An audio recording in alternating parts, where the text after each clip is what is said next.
Yes, good morning, dear students. Now, students, yesterday we had started chapter number 8.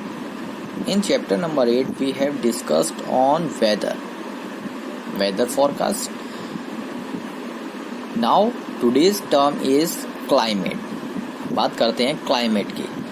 जिस तरीके से हमारा क्या था टेम्परेचर,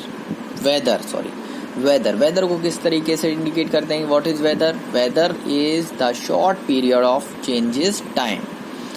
टेम्परेचर बहुत जल्दी से चेंज हो जाए, सुबह दोपहर शाम अलग अलग टेम्परेचर होना, बहुत क्विकली चेंज होना, वो वेदर था. वहाँ अब बात करते हैं क्लाइमेट की. क्लाइमेट क्या है? एक एवरेज वेदर है जो बहुत लंबा चलता है, कुछ लंबे समय तक जो है इसको वहाँ पे क्लाइमेटिकली चेंज नहीं होता है, लॉन्ग पीरियड चलता है. कभी हमने देखा कि कुछ ऐसा टेम्परेचर है कुछ जगहों पे जहाँ पे ज़्यादातर गर्म रहता है, ज़्यादातर ठंडा रहता है, ज़्यादातर मॉडरेट रहता है.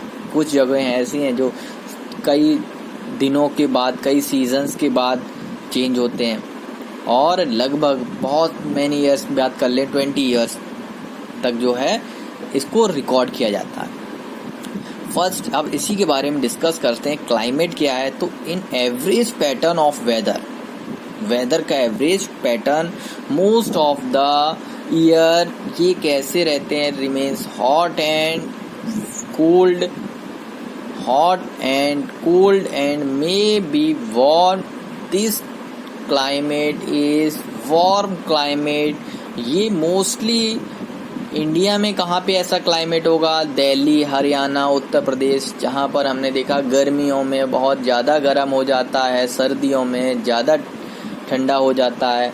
तो ये टेम्परेचर अपने यहाँ पे होता है, अपने यहाँ का कैसा क्लाइमेट? Warm climate.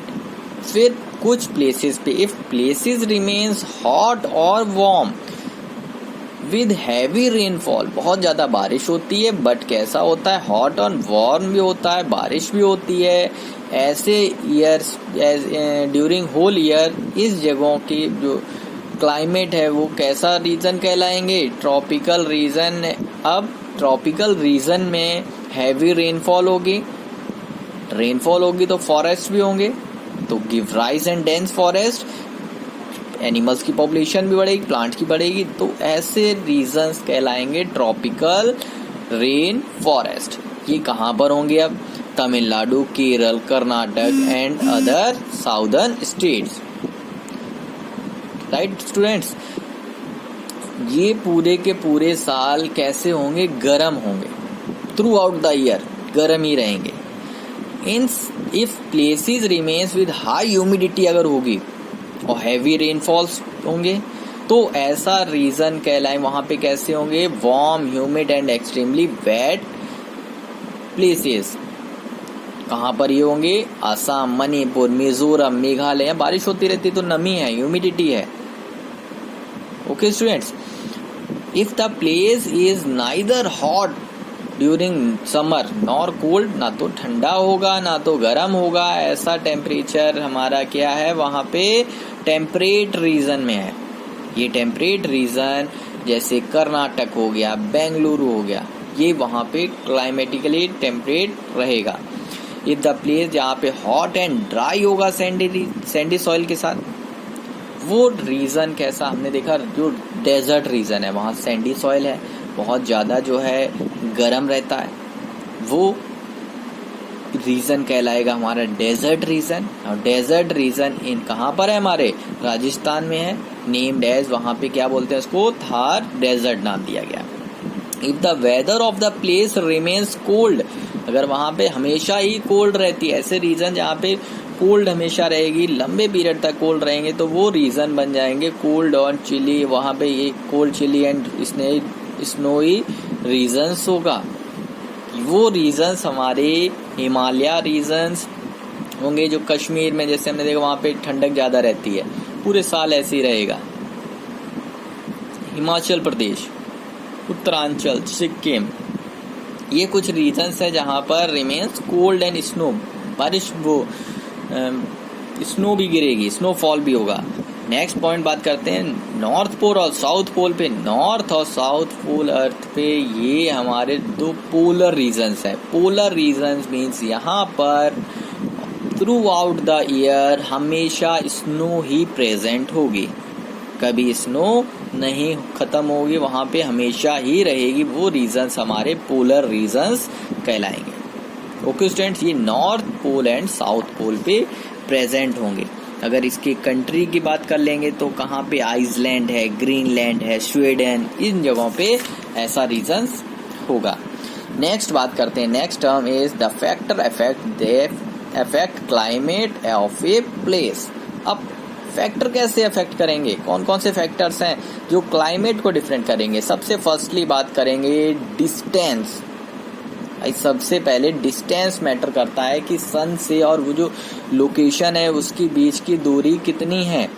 अगर डिस्टेंस उसकी नजदीक है तो कैसा क्लाइमेट होगा, हॉट क्लाइमेट। थोड़ा दूर पे है तो कैसा होगा, कोल्ड होगा, क्योंकि सन रेज डायरेक्टली उनके ऊपर नहीं आ पाएंगे। ओके स्टूडेंट्स, फिर next is the places in the northern and southern regions. अब बात करेंगे ऐसे प्लेसेस जो नॉर्थ पे एंड साउथ पे है। यहाँ पर क्या होगा, यहाँ पे rays received direct sun rays and inclined sun rays भी आएंगे हाफ ईयर, जिसकी वजह से क्या होगा, यहाँ पे जो सामने पड़ेगा सन के वहां पर हॉट क्लाइमेट होगा, जो सामने नहीं पड़ेगा वहां पे कोल्ड क्लाइमेट होगा। फिर बात कर लेंगे next point is polar regions. अभी पोलर रीजन्स की हमने बात की। पोलर रीजन्स ऐसी जगह है जहाँ पे बहुत ज्यादा स्नो रहती है, ठंड रहती है। ये रीजन्स पे कभी क्या होता है, सन रेज नहीं पहुंच पाती हैं, तो दिस रीजन्स भी अफेक्ट करेंगे क्योंकि वहां पे सनलाइट नहीं आ रही है। Rotation of the earth on axis causes day and night. अब डे एंड नाइट में जो एक्सिस पे रोटेशन हो रहा है वो भी क्लाइमेट को इफेक्ट करेगा। Next is altitude. Altitude means height above the sea level और लैंडफॉल से जिस तरीके से है वो हमारा इफेक्ट करेगा हिली एंड प्लेन सीशोर को। ओके स्टूडेंट, जैसे जैसे हम ऊपर जाते हैं तो कूलर ज्यादा होती है, कूल ज्यादा होगा, जैसे डाउन जाएंगे वैसे हॉट होगा। फिर सराउंडिंग्स की बात करेंगे तो places of sea shore having the moderate climate to have to cold climate. Amount of sunlight, that climate depends on amount of sunlight. कैसी सनलाइट आ रही है, कितनी आ रही है, उस पर भी डिपेंड करेंगे। फिर विंड, विंड मीन्स हवाएं, वहां पे हवाएं किस तरीके से, slow and fast speed of wind depends and affect the climate. Availability of water, water availability presence होना बहुत जरूरी because of humidity and rainfall that result is change the rain forest और desert region. Okay students, now students read these terms carefully, understand well. From tomorrow we will start the next topic, that is climate and adaptation. Okay students, have a nice day.